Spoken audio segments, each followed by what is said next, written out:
YouTube, Dawson Ryder here. Welcome to my review for BoonBoomger episode 34. So this was another solid episode. Honestly, we knew that, the champion stuff was going to be debuting, but I also thought that we might take a little bit of a break between this arc just because BoonBoomger is known for having more fillery periods, fillery and further. But I was very pleasantly surprised that we kept the momentum going and went right into another arc that was very intriguing, and there was lots of cool stuff about it. First of all, I really liked the nice little scene at the beginning of Gemba being welcomed back. It was just kind of a nice little heartwarming scene of him coming back to the team and apologizing and all that stuff.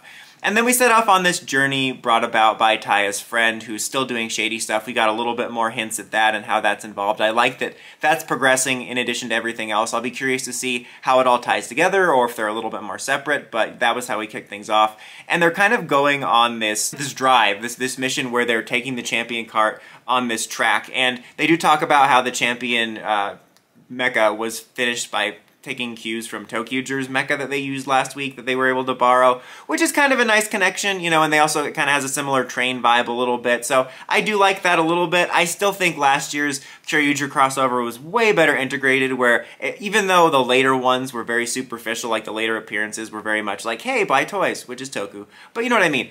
Overall, though, the Kyoryuger mythology felt very naturally integrated into King Oger, which I was not expecting at all. This definitely still feels shoehorned in, but that was a nice little note. But what was funny about this is when they're going on this journey, they're talking about, oh, we're going to have to go through all this terrain, and you're following them going through this track, and it reminded me of several different things. I mean, first of all, I'm sure at least a few of you had some similarities brought up between this and Mad Max, because you had the guitar monster kind of up on a vehicle, and just the way the fight went down very much reminds you of the Mad Max movies. I was also probably maybe the only one thinking about Snowpiercer, just because the train thing, and they're talking about going through this crazy terrain, and I was just thinking about, because the Snowpiercer series just ended, and I was just watching them at the beginning before the fight started, and I'm like, oh, on Snowpiercer, 1001 cars long. Anyway, I thought that was fun, and in general, the opening, or the first act, or whatever you want to call it, fight of them on the track was really fun because it was a different type of fight. I mean, we've seen some sort of vehicle fights in this where it's like a race, so it was a little bit like that, a little bit reminiscent of the first episode too, but it also was just kind of a fun, unique dynamic rather than just the classic ground fight or whatever, the mecha fight. It was like a fun little like Mad Max-esque chase, and then you also have them fighting on the outside, which I thought was a lot of fun, so it was just a fun, unique sequence.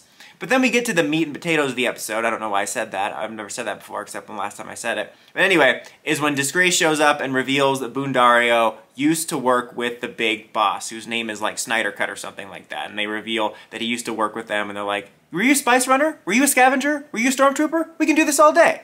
So, I thought that was an interesting reveal. Now, there is some mixed feelings I have on some things at the end, but overall I thought it was good. I mean, maybe I'm just not paying attention, which is probably true, but I haven't really detected any hints to that, just kind of angst about why he left, but I think that's an interesting development.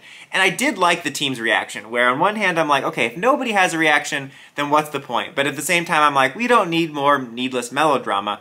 But I think it was handled pretty perfectly. You found out that Taya already knew about it, and he's still standing by him, so they've already processed that. Mira and Joe are they're taken aback, but they're still going to support him. And then Gemba is very understanding. I think if this would have happened maybe earlier before this arc resolved, he might have flown off the handle and been like, how could you work with someone who's so close to disgrace? But I like that he was very understanding, showed his growth from the previous arc of like, yeah, we all make mistakes like I just did. So I like that their reactions were reasonable, because oftentimes to get conflict going, Toku characters' reactions will be kind of unreasonable. But it was actually Boondi that flew off the handle about it because of his past with him.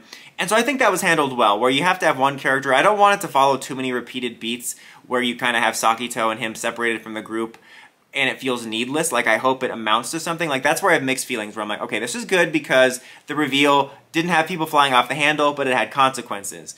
And I've been complaining for weeks about how Sakito had such like wasted potential, and it doesn't seem like he's all that upset, but it's Boondi that's leaving. So I'm hoping that this arc will be able to highlight them a little bit, and their possible separation from the team for a little bit will feel more worth it than Gemba's. Like, Gemba's just felt like, I don't know, like I said, kind of wasting time. Like, it ended up having a nice finisher for the arc where you had the Boon Champion power-up, but overall it felt like wasted time and wasted potential, and so I'm hoping that this lives up to the potential more. But it was definitely an interesting reveal, and I think just in general it's going to be interesting to reveal these bigger villains and have them into the fight, but I think having that personal connection makes it all the more interesting. And speaking of, we finally got a look at the big boss, which was really nice. A part of me was thinking, I wish this would have happened earlier because the villains do feel so small scale. It would have been nice to see them more, but also it was kind of felt like a bigger reveal because of how long we've been waiting and they've just kind of been in the shadows.